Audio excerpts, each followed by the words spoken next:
नमस्कार दोस्तों, आप देख रहे हैं HW न्यूज और मेरा नाम है सोनू कनौजिया। कुछ दिनों पहले प्रधानमंत्री नरेंद्र मोदी ने नई संसद भवन की इमारत का शिलान्यास किया था। सेंट्रल विस्टा प्रोजेक्ट के तहत बनने वाली ये नई इमारत जो है वो अपने आप में अत्याधुनिक होगी और इसमें लगभग 1200 से भी ज्यादा लोगों के एक साथ बैठने की व्यवस्था की जाएगी। हालांकि इस प्रोजेक्ट को लेकर कई सारे सवाल भी उठ रहे हैं और सवाल उठाने का काम किया गया है कम्युनिस्ट पार्टी के नेता और JNU छात्र संघ के पूर्व नेता कन्हैया कुमार की तरफ से। कन्हैया कुमार ने जिस तरह से नए संसद भवन की इमारत का शिलान्यास किया गया उसको लेकर प्रधानमंत्री नरेंद्र मोदी और केंद्र सरकार पर तंज कसने का काम किया है। कन्हैया कुमार ने एक ट्वीट किया और उस ट्वीट में उन्होंने लिखा कि जब नेताओं को नेशन से ज्यादा वेतन की चिंता करने लगे तब जन आंदोलन की जरूरत पड़ती ही है। उन्होंने क्या लिखा अपने ट्वीट में, ये मैं आपको पढ़कर सुना देता हूं।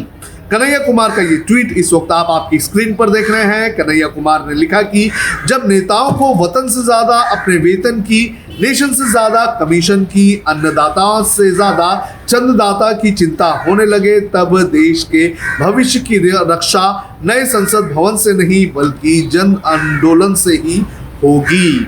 कन्हैया कुमार ने अपने इस ट्वीट में सीधे सीधे प्रधानमंत्री नरेंद्र मोदी और उनकी केंद्र सरकार पर निशाना साधा है, लेकिन उन्होंने अपने इस ट्वीट में जो बड़े बड़े उद्योगपति हैं उन पर भी निशाना साधा है। मोदी सरकार की अगर बात करें तो मोदी सरकार पर सूट बूट की सरकार होने का आरोप लगता रहा है।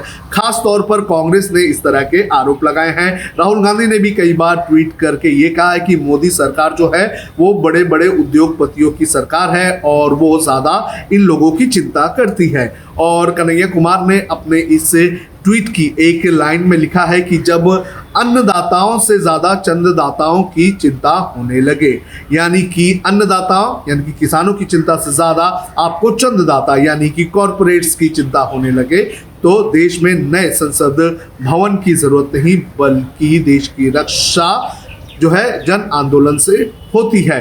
तो इस तरह से जो कॉरपोरेट हाउसेस हैं, कहा जाता है कि मोदी सरकार के अच्छे खासे रिश्ते अंबानी और अडानी से हैं और उन्हें जो है काफी तौर पर मदद की जाती है सरकार की तरफ से। तो इस तरह से अपने इस ट्वीट में कन्हैया कुमार ने एक तीर से दो निशाना साधने का काम किया है। सरकार पर भी हमला किया है और कॉरपोरेट हाउसेस पर भी हमला किया गया है। इसके पहले उन्होंने कल भी एक ट्वीट किया था और इस ट्वीट में उन्होंने सीधे सीधे प्रधानमंत्री नरेंद्र मोदी पर हमला किया था। उन्होंने क्या लिखा ये मैं आपको पढ़कर सुना देता हूं। कन्हैया कुमार ने कल जो ट्वीट लिखा था उसमें उन्होंने लिखा था कि प्रधान सेवक जी के लिए कृषि प्रधान नहीं बल्कि कुर्सी प्रधान है। प्रधान यानी कि सबसे पहला। तो इस ट्वीट के अंदर उन्होंने लिखा है कि प्रधानमंत्री नरेंद्र मोदी के लिए कृषि यानी कि किसानी जो है वो प्रधान नहीं है, यानी कि वो प्रायोरिटी नहीं है, उनके लिए उनकी कुर्सी जो है वो प्रायोरिटी है। तो इस तरह से दो ट्वीट्स में उन्होंने केंद्र सरकार पर भी निशाना साधा, कॉरपोरेट्स पर भी निशाना साधा और प्रधानमंत्री नरेंद्र मोदी पर भी निशाना साधा। इस ट्वीट के पहले कन्हैया कुमार ने एक और ट्वीट 8 तारीख को किया था और इस 8 तारीख के ट्वीट में उन्होंने सीधे सीधे अंबानी और अडानी पर निशाना साध दिया था। क्या लिखा था उन्होंने अपने ट्वीट में? उन्होंने अपने ट्वीट में लिखा था कि खेती पर खतरा अभी टला नहीं है, अंबानी अडानी से दूरी, MSP है जरूरी, जब तक कृषि बिल की विदाई नहीं तब तक कोई ढिलाई नहीं। तो कन्हैया कुमार ने ये कहा था कि खतरा टला नहीं है और जब तक ये जो कृषि कानून है इसकी वापसी नहीं होती है तब तक जो आंदोलन है उसमें ढिलाई नहीं करनी चाहिए। तो इस तरह से कन्हैया कुमार ने केंद्र सरकार और बाकी लोगों पर जमकर निशाना साधा है।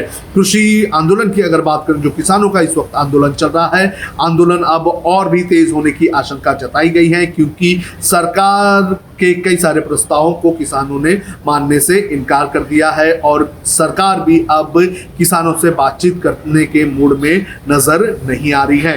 किसानों ने कहा है कि अब उनका आंदोलन और भी तेज होगा और अब बड़े पैमाने पर पंजाब और हरियाणा के किसान जो है वो दिल्ली पहुंचते हुए नजर आ रहे हैं। सरकार की अगर बात करें तो सरकार भी इस वक्त पूरी तरह से तैयारी में है। सरकार लगभग 100 से भी ज्यादा प्रेस कॉन्फ्रेंसें करने जा रही है और 700 के आसपास जो है चौपाल सभाएं करने जा रही हैं, जिसके जरिए किसानों को इन कृषि कानूनों की जानकारी दी जाएगी और इनके बारे में क्या क्या किस तरह से ये फायदेमंद है ये भी जानकारी दी जाएगी। बहरहाल देखना जरूरी है कि सरकार के इस कदम का कितना फायदा होता है और क्या आंदोलन को कमजोर किया जा सकता है।